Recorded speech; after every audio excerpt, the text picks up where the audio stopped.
Hello and welcome back to Paranormal NL Podcast, located in Newfoundland and Labrador, Canada. That's PNL Podcast for short. I'm your host and founder, Jen Noseworthy. Thank you for tuning in to UPRN, United Public Radio Network, 107.7 FM in New Orleans and 105.3 FM on that Gulf. For tonight's uncomfortable Christmas special on UPRN segment number 58, I've got a special guest tonight waiting backstage from Indiana, USA, who I'll bring on shortly. Now it's time to grab your favorite Christmassy drink, maybe a few Christmas cookies that Nan baked, and get cozy by that fireplace for the show tonight.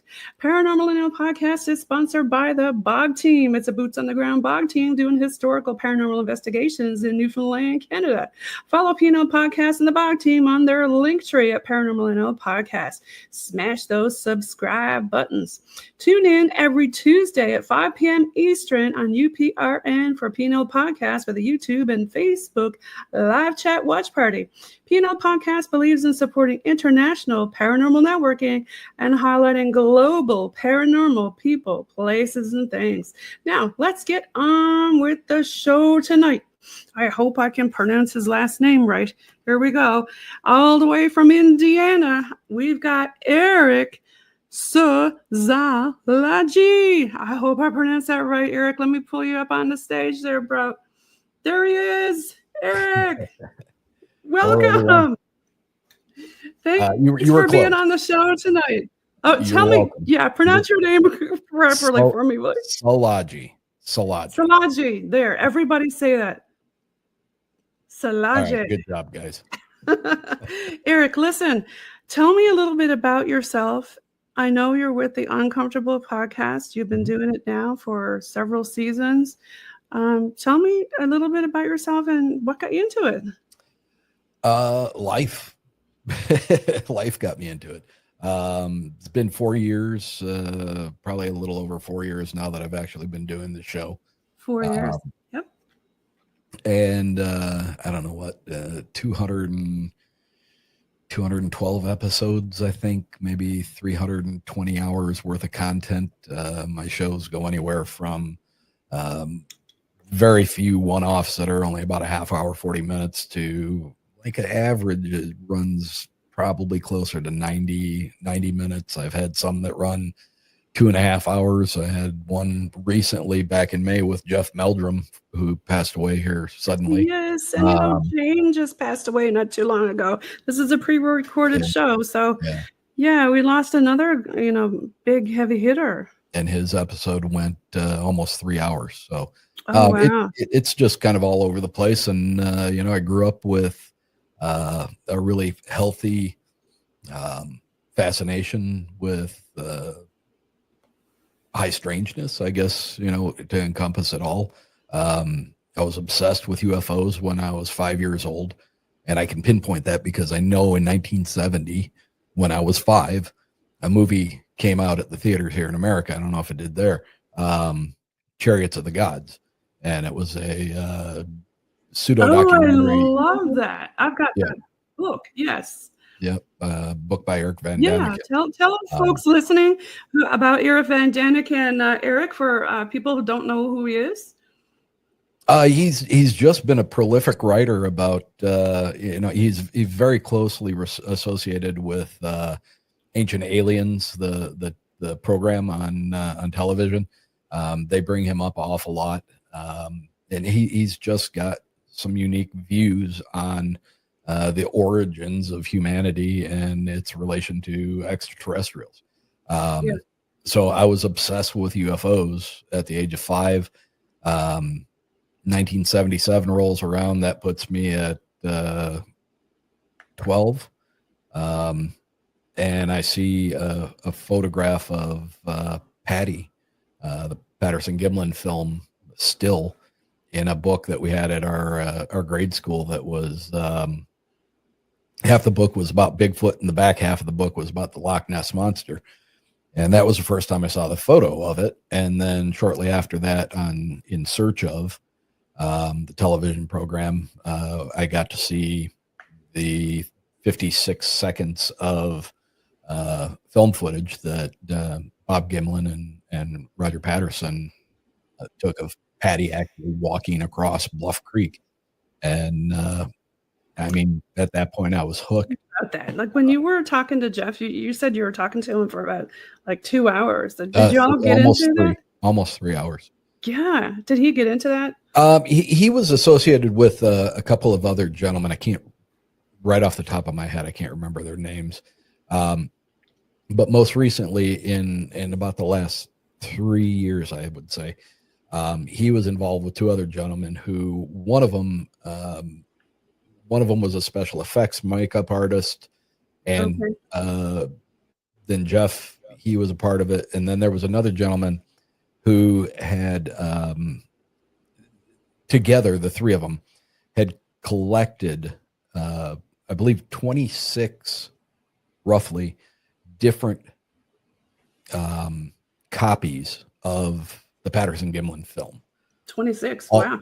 Yep. They were all of various degrees of degradation. You know, there were some better copies, some not so great copies, some that might have a second or two more, some that had a second or two less, some that had scratches in it, some that didn't. Right. And the third gentleman was tasked with taking all those 26 different versions of the Patterson Gimlin film, collecting them, putting them together, and stabilizing them with the most state-of-the-art stabilization techniques, the best computer graphics and everything that can be attributed to an old film like that. And then he used some sort of an AI that was able to go in and clarify the picture even more, stabilize it even better, and on individual cells of the film where there were dust that scratched the negative or scratches from being projected, it was able to replace that imagery and make it perfect again. So the end result was the full 56 seconds of Patty walking across the dry creek bed in Bluff Creek, but it is the highest quality. And that's where you can see the defined definition in the muscles, in the back of the leg, and the chest, breast, shall we say? That's what people are saying, right?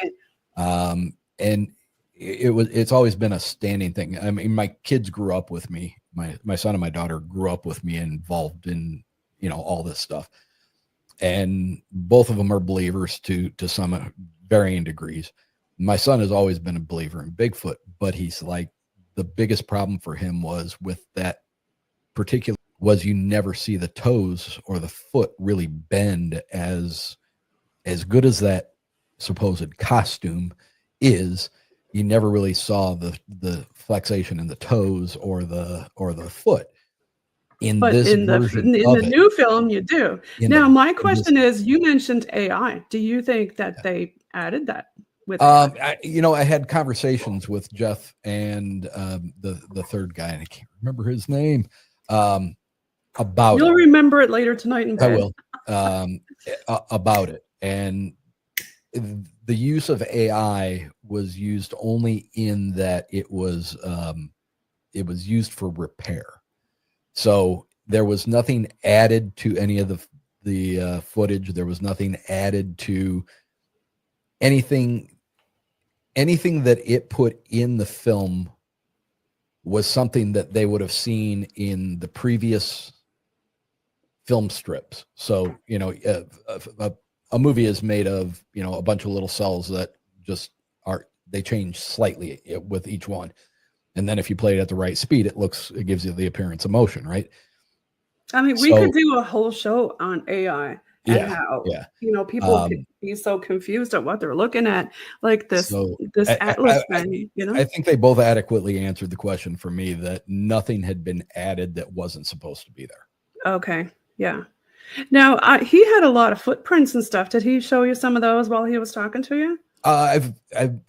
We didn't cover those prints during the interview. I've had the pleasure of speaking with Meldrum in person, Right. at different conferences, and there he had several of his more famous prints. I actually own a couple of them.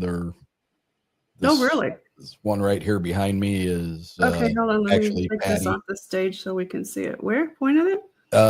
Right here above my head behind Okay, me. there it That is. one is actually Patty from Bob Gimlin's cast that was taken at Bluff Creek. Okay. And then the one below my other shoulder here, Right. that one is actually signed by Jeff Meldrum on the back of it. Can you pick that up and show us? Or no? It's attached to the wall. Oh, okay. So that particular track behind me on the lower wall, that's the Hereford track. That was from Grays Harbor, Washington, out on the West Coast.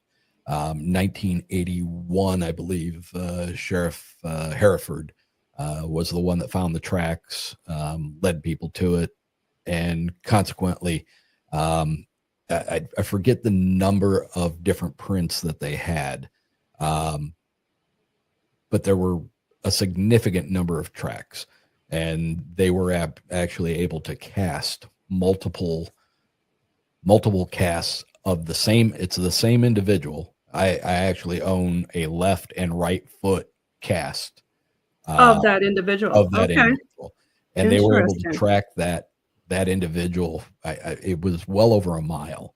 Wow. So, I mean, it's interesting stuff. And, like when you hold one of these casts in your hands, it's difficult to, well, here, hang on a second. I do have one I can. Okay. Let me take this off stage.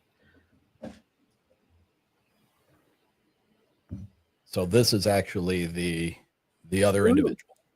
Okay. All right. Bring it in a bit closer so we can see up close. Wow. So the problem with this, and it's a problem that I'm working on personally, so I can show people with a little There's bit. no claws on that. Obviously, it's not a bear, because you know how people will be like, "Oh, that's a bear." Blah blah. No, that ain't no bear. And look at the middle. You can see. And the toe stems are clearly visible. Yes. After and the look. Yeah, bring your hand down towards the middle. You can see the pads that are like the feet, like the right through here. Yes, the definition. Now, people are saying, "Oh, is it a rubber foot?" Come on. Well, they make great arguments, and you had Les Stroud, Survivor Man, hails from Canada, British Columbia, I think. Yes. He did Bigfoot or Survivor Man Bigfoot, which was I think there was a movie or a documentary, and then he did an entire series based on that. And he actually went to some areas where Bigfoot prints have been found, and he cast some, and he took them to Jeff Meldrum, who was very interested in them, and he looked at them and he studied them, and but Les was not able to pass that by Jeff Meldrum. What do you mean? He was not. Jeff was like, it looked suspiciously similar to. He picked up on it that it was a fake. Oh, okay. So I mean, Jeff knows his stuff, right? That lends some credibility to the work that Meldrum was doing. Yes. But he took, I think at the time, was $10,000 and gave it to a special effects artist who went and created a set of feet. Jeff did? No, Les Stroud did. Oh, Les. Okay, yeah. And then it was his attempt to take those feet and to put himself on stilts that were high enough that would replicate the length of stride that many of these tracks that are found in the wild, to replicate it. Wouldn't replicate the weight, though, would it? It wouldn't replicate the weight. And it was, for the most part, a $10,000 utter failure. They were not able to replicate. They weren't able to get one, and they were walking in snow. and they were not able to get one to make it look like it could have been passable as real. So, I mean, does that mean that it's not possible? Absolutely not. But does it make it more unlikely? The fact that somebody had to spend $10,000 to get a pair of rubber feet made and still not be able to recreate what, you know, we've obviously found in the wild. So is that just somebody with a big foot? I mean, possible. Yeah, but it still wouldn't account for the pushing down into, like, if you get the print in mud or something like that along a riverbank. The weight. Right. You know, I had the pleasure of, or I guess you'd say the pleasure. I've had the opportunity to stand very close to Shaquille O'Neal. Okay. It was before he retired. He was in the prime of his life. He was 7'2". I'm 5'9.5" on a good day. So to stand next to somebody, a living being that is 7'2" and capable of doing everything and anything I can do, on top of being incredibly athletic, it is staggering to see somebody that is at that height. It is almost unreal, because not only is he 7 foot tall, but he is a mass of a human being. He's not a beanpole. He's not skin and bones. Well, you know, throughout history, there have been a lot of humans who've had pituitary gland disorders. Sure. Yeah. And they grew, tall, like giants, shall we say. There's been several giants throughout history. And why do they always disappear when we find quote unquote giant bones? To the Smithsonian, right? Right. So anybody else in his family that tall? I don't know much about his family. Couldn't tell you. Yeah. I have no idea. But like you say, a structure that tall and big. Just to take that and set him apart from everybody else. I mean, my son's 6'4". Okay. He's a big dude. Yeah. He makes me look small. But compared to a Shaquille O'Neal, I mean, and I guess the reason I'm bringing that up is just to try to put into perspective that the majority of eyewitness accounts that are tangible accounts that seem to be reported by upstanding, not crazy, just normal people who don't stand to gain anything by reporting this, is that most of the individuals that are cited are estimated to be in the 7 to 8 foot range.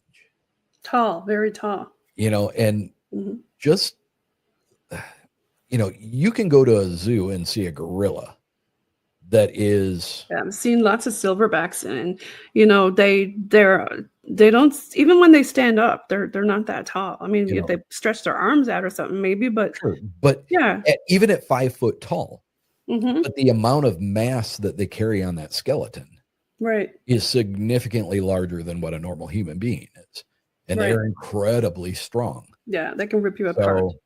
Just like a chimp could, even though they're small. Yeah. So if you extrapolate that to a 7 or 8 foot tall version of a silverback gorilla, what do you have? You have something that has a conical head. You have something that has. Have you talked much about military experiments, and could this be something that got escaped? We talk about high strangeness. That could be, down that rabbit hole of, I'm sure people had these discussions. Could it be a military super soldier or something that escaped? I think that's a bunch of hokey bunk. And why do all the military people know where they live, and why is there helicopters all the time? Well, they make good stories, don't they? They do, yeah. It makes good stories. So I'm not taking anything away from the fact that, I think there is you're in Canada. Yep. I know that you guys have your own set of issues when it comes to the running of your country. If you watch any news at all, you will notice that we have some problems of our own. We've been dealing with a lack of disclosure about the UFO topic. Disclosure is coming soon, though. Is it though? It is. Is it though? Because here's what I want to say about that.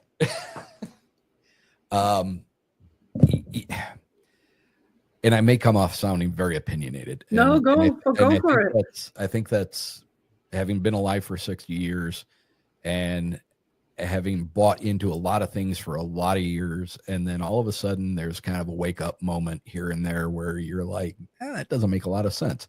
But, so here in the States, we have a handful, a pool of people that are in the disclosure arena. All right. You got Dr. Stephen Greer, you got Jeremy Corbell, you've got George Knapp, you've got these fairly recent whistleblowers. You got Commander Fravor, David Grush. You have all these people coming forward and testifying in front of Congress, right? They're testifying under oath in front of Congress that these things are happening. They're being seen. They're witnessing them. They're reporting them.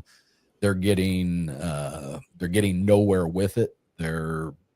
If they're opening their mouth, the very system that is designed to allow them to come forward and be a whistleblower is the very same system that is keeping them from being able to talk about any of it unless they go into a secured, they call them a SCIF, a secured location where everybody that's going to be in that location to hear what the one gentleman is going to say has to be cleared in order to be able to hear the stuff that the guy that has clearance is going to say. So it seems like it's become a circus of sorts. A bit of a circus. Now, they did extend the deadline for disclosure to September 30, 25. This is, again, pre-recorded. So I wonder what's going to happen. Are they going to do it? Well, the UAP 30th, records deadline. September 30th. That's come and go. It's gone. At the time of this recording, even though we're doing this we're saying Merry Christmas, but it's Merry Christmas. Where is it? Where is it? And this last congressional, I did a brief episode, about a half hour, 40 minutes, just about 2 weeks ago on the latest congressional hearing that was held September 9th. And, okay, so they had it. And there were no, like in 2023, you had David Grush, who literally sat there and said he has knowledge of crash retrieval. He has knowledge of biologics that were collected from the crash retrievals. Those are all pretty heavy bombs, right? That's some like, what? Yeah. Seriously. This time around, and he's credited with opening the door for this other congressional hearing that happened on the 9th. There was a much different tone to that conference or that hearing.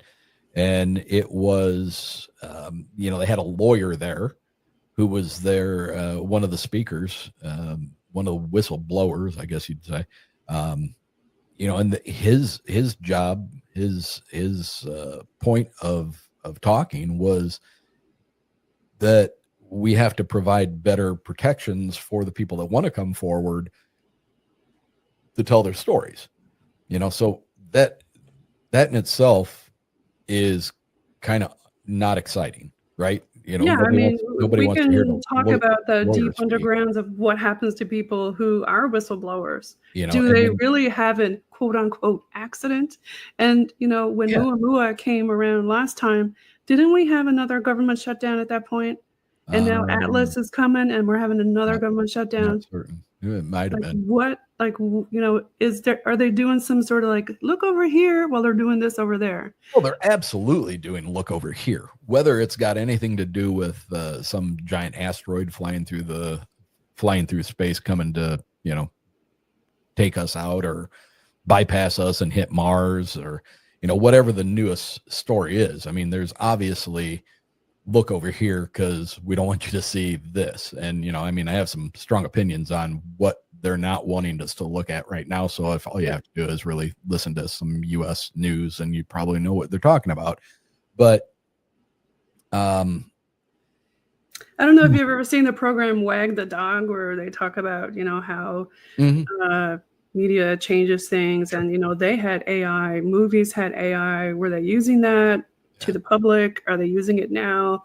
People look at stuff and they go, yeah, right, baloney.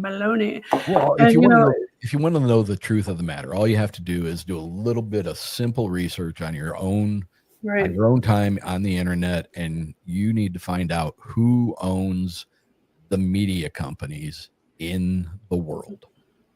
And you'll be surprised when you find out who owns those media companies and what other hands they have in other bags or bowls throughout everything else. So, it's frustrating for sure. It is. I've been obsessed with UFOs since I was 5. I have been waiting for disclosure for 55 years. I think a lot of people have. And I know, did you see that one that they put on, Netflix, Storm Area 51? Yeah. And then the military came out and they threatened everybody. It was just a party that fizzled out, basically, right? What if we really did do something like that? Can you imagine? Would they actually shoot us? They probably would. Hell yes. Absolutely, they would. 100%. The signs are there, so enter at your own risk. I would have no doubt about that. And then we got, Project Fear going in, trying to look and see what they can see. But what are you going to get from a lens that's only with certain capacity number of miles? And then you got all these people doing the CE5 stuff on Beyond Skinwalker. What are your thoughts about that? They actually put the EEGs on their head, and they could see alpha kicking in the frontal lobe with a 1.6 gigahertz. What the heck is that all about? I've done a couple of episodes with a couple of members from Project Psi, which was founded by a scientist in Chicago, I believe it was, Sherilyn Carter and Archbishop Christina Rake have both been on my shows, and we've talked about their involvement with that. And I believe it was Christina Rake was the first person to actually sit there with a cap on her head where the probes were put in, and they were able to, in real time, witness the changes in her brain as she was going into certain different states. So basically it's almost like a state that a Buddha would get into. Yeah. And I think that there is something compelling about it. I think there's something legitimate to it. Remote viewing, the United States government, anyway, they funded remote viewing in this country for over 20 years. Yep. Excuse me. Yeah, you go back, you're talking about the high strangeness. There's all this MK Ultra and all this weirdness that they did way back when. Yeah. This goes back years and years. And the technology that we're seeing now, is it tech from downed aircraft, or is it our tech? Unfortunately, I think that it's probably our tech. Yeah, because there's tech that's that's used by the military for years and years before it comes out for the public to actually be able to use. Mm-hmm. Before the cell phone came out, what do you think they were doing on special ops? They were using the cell phone to send pictures and blah, blah, blah. Sure. There's all kinds of technology that's out there that we don't even know about. Yep. We're really high advanced. That stuff, we've got Space Force. Is that us up there with all the orbs? Well, it's 1.6, which is Earth to space, right? Well, that's an interesting point that you bring up. about the Space Force, because the first time I heard about Space Force, I thought it was a joke. No, it's real. No, I know. But when you use the term Space Force, sounds like a farce, right? It sounds like cartoony. It sounds silly. Yeah. Because unless you had personnel, unless you had vehicles that were capable of being in space, then it seems kind of like a stupid way to name a military segment, right? I mean, right. if we're to believe that all this is these are people in charge of keeping space safe and keeping our satellites in operating order and not being threatened by other satellites, and that it just seems, if you're going to have a space force, all of our other militaries have weapons. They're either heavy on the water side, where you've got aircraft carriers and air support, or you've got Marines and GIs that are going in and doing the groundwork and the grunts and mobile infantry and stuff like that.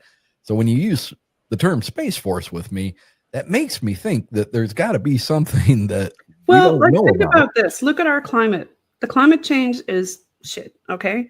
And everything is going, everybody want to say, oh, we're going to hell in a handbasket. Everybody's saying it. Something's coming, right? Yep. We got famine. We can't feed everybody. The earth is losing our atmosphere. Maybe that's why the veil is so thin, right? Why are we getting so many geomagnetic storms? Everybody can see the aurora borealis. That's not normal. Right. Our lakes here are drying up. People's wells are drying up. We have so many fires. It's all over the world. Are we in times? Is that why we have a Space Force? Is that why SpaceX wants to go to Mars? Because we're looking for somewhere else to go populate the human race? Or are we getting close to a pole shift? Yes. If Guaranteed. They've already desensitized us with all of those pole shift movies. Look at the movie 2012. Mm-hmm. That's what they do. They say, we're talking about high strangeness. Well, that's what government does. They put out a movie to see how are the people going to react now if this happens. And now we're like, okay, yeah, that's normal now for a pole shift. Mm-hmm. We know what it is. We know what to expect. We're all effed. Unless you get off the planet or got a good airplane with a lot of fuel. And what do you think the chances are that the majority of us are going to get it right on those? I don't know, man. Is it going to be like a biblical event? Like was that, people talk about, we're going back full circle again. We're going back to Eric von Daniken and the Bible and everything else. Like, was there a big flood? Did somebody who told mankind about it? Yeah. How did we survive? I think there's enough evidence to show that there was a big flood. 100%. I think there's evidence to show that there's been multiple floods. Yes. Yeah.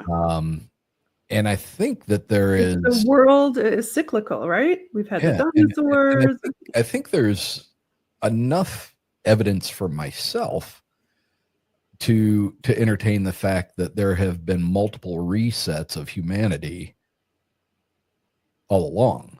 Yes. And is that why we're seeing the orbs? Because they're coming to watch the show. Oh, this planet's screwed. Let's go watch the show. Or maybe let's go help them. What do you think?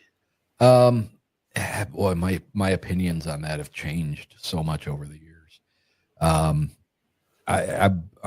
firmly in the camp now that if there is an extraterrestrial race, if we are being visited, I used to always think that it only made sense that they were coming here from somewhere, whether they were traversing vast distances with, warp drives or, some anti-gravitic propulsion or whatever. In the past few years, I think that my mind has kind of switched to, it makes more sense that these things are in the same, they're not in the same, and I hate saying this out loud because it makes me sound like an absolute wackadoo, but different dimensions. You know what? You don't sound like an absolute wackadoo when you talk about different dimensions. Maybe we do have portals. I think these things. Why does Bigfoot always have an orb stuck next to him? What's up with that? I think these things are here with us. I think they're always around. And they could be USOs from the water. Mm-hmm. Yeah, sure. I mean, there's significant accounts of things coming out of the water. We haven't been down there. I know we've got the SLAM scans, LiDAR and all that, mm-hmm. and we can see, and they say, oh yeah, SLAM scan it, we can see the bottom. No, we can't see everything down there. No. No, you can get a topographical outlook of what it looks like, but I doubt that it's scanning and showing everything that's down there. So, what are these things? I think they're here with us, and for whatever reason, either the conditions are right or they have the ability to. I think that it points. Well, you talked about the veil. I've got to go back to that, and I've got to go back to your Fab-5, JJRose777. She's going to come on, and we're going to talk about the veil getting thinner. Mm-hmm. That's a thing. I really think that it is. I think, no disrespect to JJ, and everybody has their own opinions, but where she says the veil is thinning, I tend to think more that we are becoming more enlightened. For some reason, we are becoming more in tune. There's a lot of guests I'm having on are talking about enlightenment, Eric. Yeah. A lot more people are talking about it. But here's the thing, like from the standpoint, is it because of the portals? Are you saying? I've never seen a portal, and I think that it's dimensions. So when I say portal, I mean dimensions. That's what I mean. I do think, because when you look at the human condition, we only see in certain frequency of light. Yes, we can only see certain frequencies. Shout out to Charles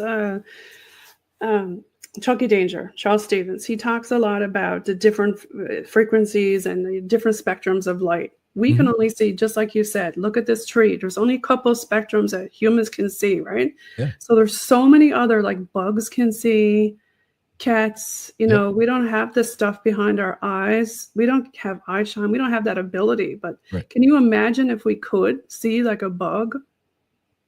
Yeah. I mean,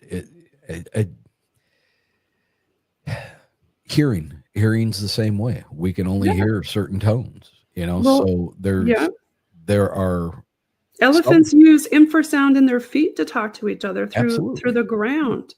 We're only now starting to understand infrasound.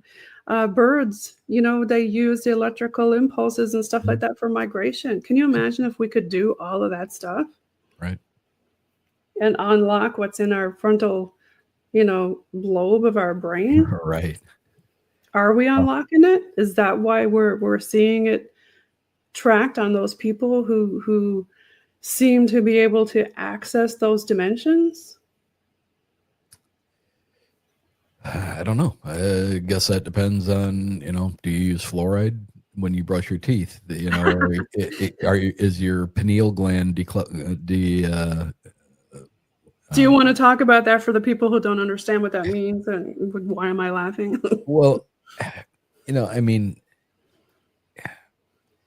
so the pineal gland, which it's a bad name. It sounds like a dirty thing, but it's supposed to be. Sounds like a pine cone, right? Little tiny thing. It's supposed to be this gland that is basically in the middle of your brain, which points towards the center of your forehead. Arguments have been made that different cultures have said that the pineal gland is the third eye, Right. and that throughout the generations of modern human, and especially since the advent of chemicals and different drugs and medicines and things, that humans' pineal gland has been calcified. Yeah, it's shriveled up. And then when you're a kid, it's nice and plump and healthy. Yeah, that's why they're like, Daddy, I see a ghost. We're like, no, you don't, because ours is all shriveled isn't that up. strange that would be right where the soft spot of the head is? Yeah. And it doesn't grow together until before it closes. years. Yeah. So that's always been something that has kind of fascinated me, that because it is extremely common to hear about kids having experiences, seeing things that aren't there. And I mean, just think to your own self, if you ever had a child that when they were young had an imaginary play friend, especially if it was one that stuck around, Yes. But yeah, I mean, this world is full of some strange stuff, man. Yeah, we haven't even got into talking about ghosties yet, have we? What's your theory on them? Do you have any experiences yourself? Oh yeah, too many to get into here, but the most impressive ones were very pointedly my dad. After he passed, he was killed in a car accident. I'm sorry, Eric. That was just a long time ago. Thank you. But it started about 9 months after that, and it went on for a while. Not 8, 10, 12 months, maybe at the most. He was visiting you? Yep. Yep. Very, very, very much pointed to things that were between him and I.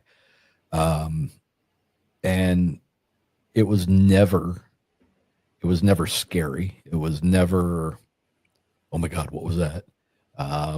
It was unique,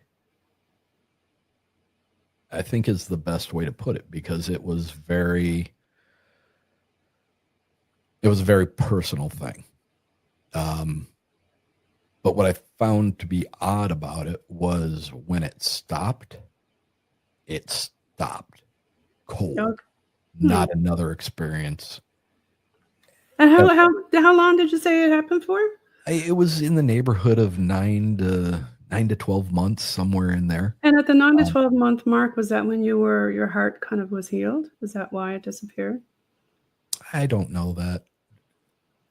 I mean, it seemed like it just ran its course.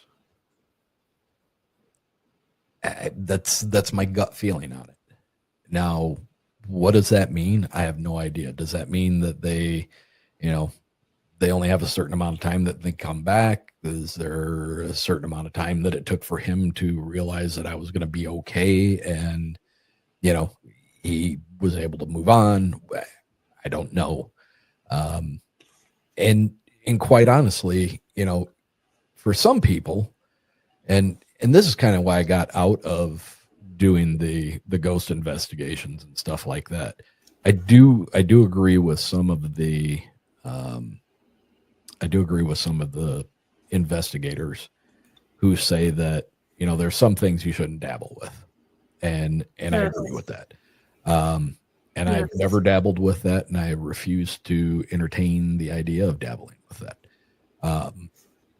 But I do think that there is a healthy perspective on having a visit, or something, whether it's your grandmother shows up, the night that she dies, you have a dream about your grandmother. We're all connected in various ways. And is that a coincidence? Is it something that was prompted because of her death, that you had a dream that was kind of a way of letting you know that it happened before you even heard? I don't know. What kind of visits were they? Were they physical touch or? No. Long and short of probably the most prevalent one is I had bought him a Mariner's crucifix the July before he was killed. And he was hit, killed. I got all his belongings from the hospital. And the Mariner's crucifix was one of the things that I got back. So I washed it off. I started wearing it and wore it all the time. Well, because of the thin rope that the crucifix was on, it was getting snagged on blankets and sweaters and clothes and stuff, and it was just getting kind of ratted up. So I decided to get a new chain for it. And shortly after doing that, I decided to start taking better care of it. So I would take it off. When I'd shower, I'd take it off at bed, and I'd just put it on in the morning. So I took it off to take a shower, and took my shower, got done, toweled off, and I went to look for that. It was on the kitchen sink, which was a decent size sink. I mean, there was countertop, decent amount of countertop. It was gone. I immediately thought that it got hooked on the terry cloth towel. Started looking on the towel. It wasn't on there. Thought it got knocked off onto the carpet. Started retracing my steps from where I was in the house to where I came to the bathroom to take the shower to begin with. And then finally I was like, shit, it probably got knocked down the sink drain. Right, so right. Took a wrench. I took the gooseneck off the wrench with a wrench, and it wasn't in there. And I was like, well, shit. Where'd it go, right? And so at the time, my mom had moved out. Okay. She was much like people when they have a divorce, you kind of, once that freedom of being married for 20 some years was gone, she just kind of decided to go, not to make my mom sound like she was a hussy or anything, but she went and kind of started sowing her oats a little bit. I continued to live in the house, and quite a while went by. I don't know, maybe the next summer, I had closed the door to my mom and dad's bedroom because I wasn't ready to deal with the pictures of us on vacation, and I didn't want to see my dad. I didn't want to deal with the emotional side of that. So I was getting ready to go out on a date. I put on my best pair of jeans or khakis or whatever they were, and I wanted to wear my white button-down shirt because I had a really nice tan going at the time. I buttoned the top button up, and the button fell off, and I was like, shit. So I knew my mom had a sewing kit, and it was under the bed in my mom and dad's bedroom. Well, I really wanted to wear the shirt, so I walked down the hallway, got to the door, and I opened the door and immediately saw a picture on the nightstand of my dad and I on vacation in Traverse City, Michigan. And kind of got hit with the feels. It was emotional, but it was better than what I was expecting. So I, took a deep breath, and I said, I can do this. So I went in, I sat down on the edge of the bed, I reached underneath it, pulled out the old cookie tin that my mom kept all of her sewing stuff in, and opened it up, found a needle and a thread. And I looked up in the mirror that was in front of me, and the reflection from behind the wall behind me was my dad's military picture. And it was an old black and white photograph, but back in the day, in the 50s, they would kind of use soft pastels to kind of colorize it a little bit. And yeah, it's almost like yellowish. So I'm looking in the mirror, and I see his military picture looking over my shoulder at me, and I was kind of like, it kind of gave me a nice warm fuzzy feeling. So that I kind of stopped what I was doing. I started looking around the room. I was looking at other pictures, and it was good. It was a cathartic moment. I was able to remember a lot of the good things, and it was good. My mom always used to get mad at my dad because he never used a coaster. Ever.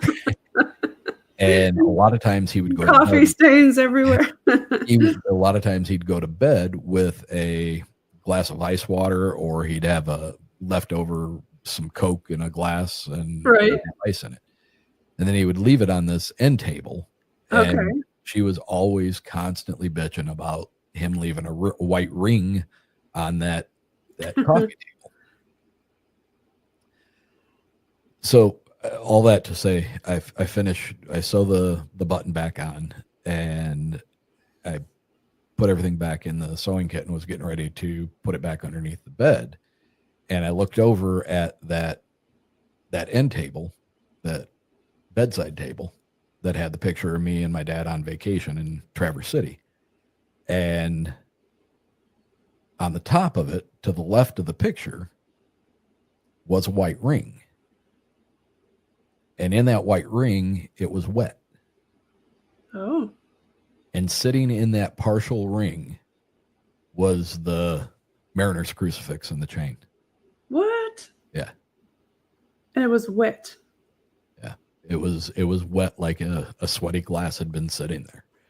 I mean, it wasn't soaked. Explain that one. But it was damp. Dad was there with you. And he helped you find it, and he said, here it is, son. You know, and there's like I said, my mom had moved out. I never went into that room. There's no possible reason why that crucifix should have been where it was. Wow. And months had gone by. So that made you feel good inside, right? And it made me feel good, you know, and I literally, I said out loud, I said, all right, I get it. Was this around the 9 or 12 month mark? I mean, it would be a guess for me. Yeah. I don't know. Is that when things stopped happening after you found it? No.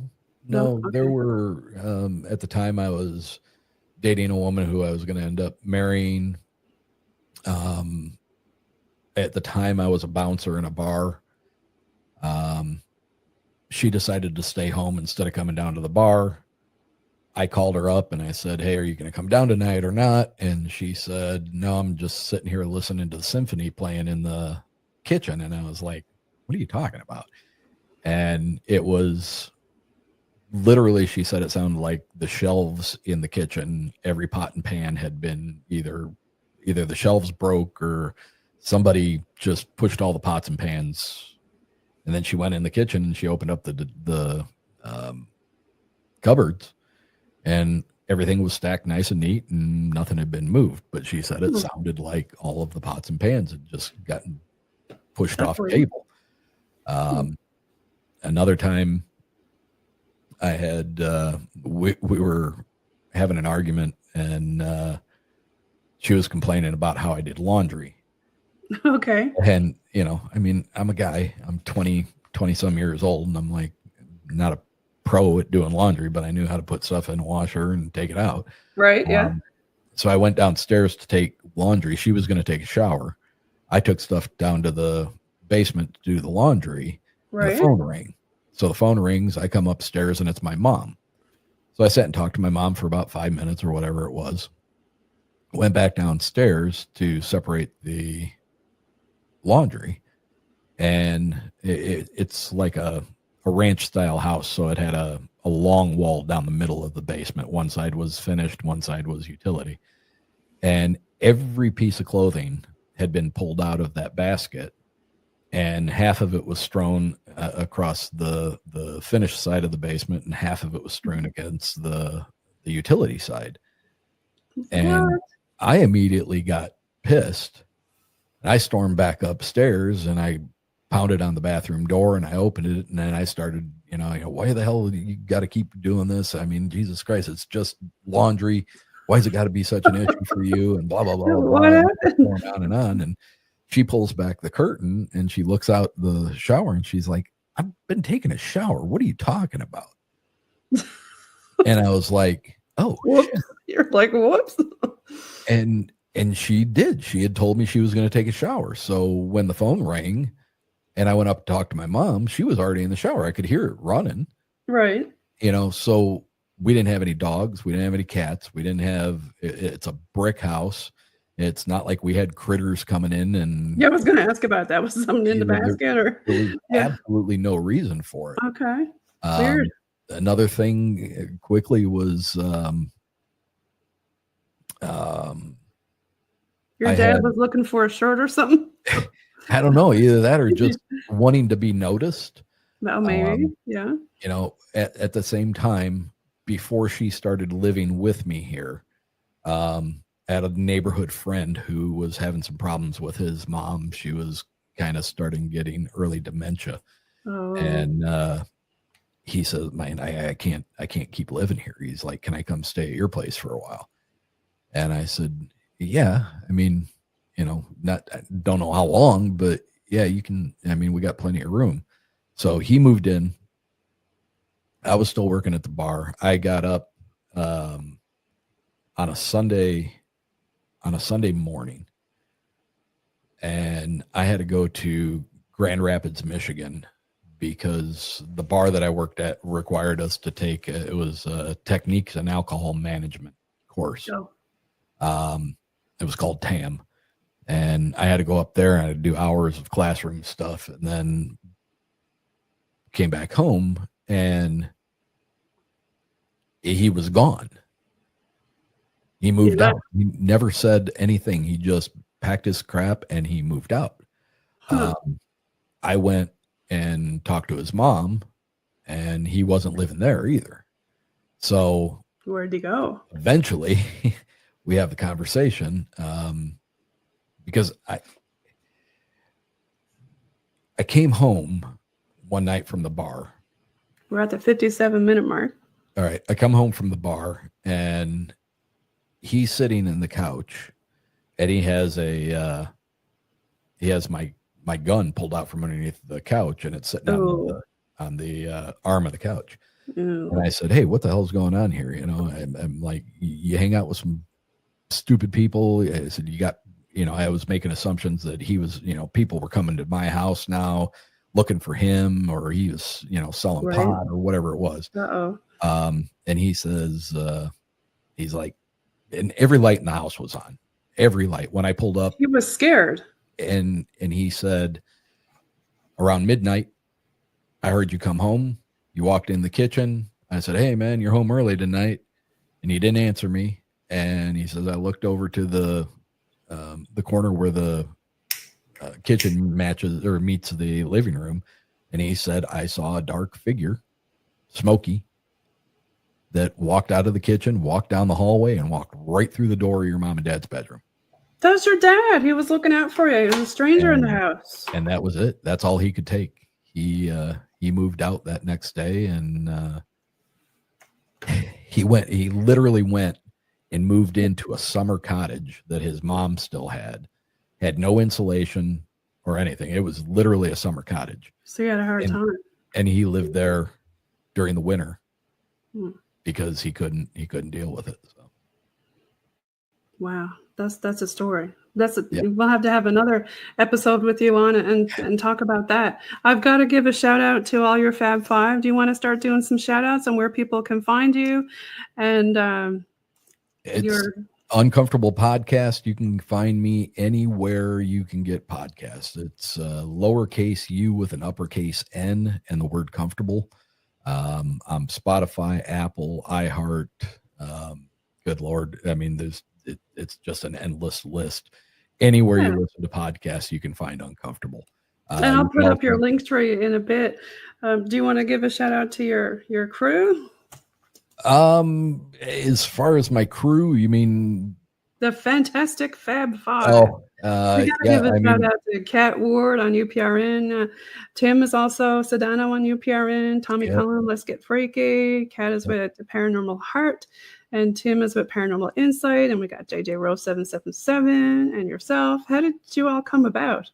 I know we're at the 60-minute mark. We only got a few seconds left. Just a collective of friendly people that have common interests, and we just got along really well. And I don't even remember whose idea it was to start calling themselves that, but we've done a few things, worked together several times, and just a great group of people. Well, Erick, thanks so much for being on the show today. You can see Erick's link tree in the ticker down there. Check it out. Follow Erick on all of his socials and subscribe to all of his stuff that he's got going on here. And Erick, I want to wish you and your family a very Merry Christmas. You as well. Thank you. Yeah, and I really appreciate you being on the show tonight. It's been a pleasure. Thank you. Yeah, thanks, Erick. So we're going to leave now with a little bit of Bog Team music, Boots on the Ground team over here in Newfoundland, Labrador, and you're listening in on UPRN, United Public Radio Network, 107.7 FM in New Orleans and 105.3 on that Gulf Coast.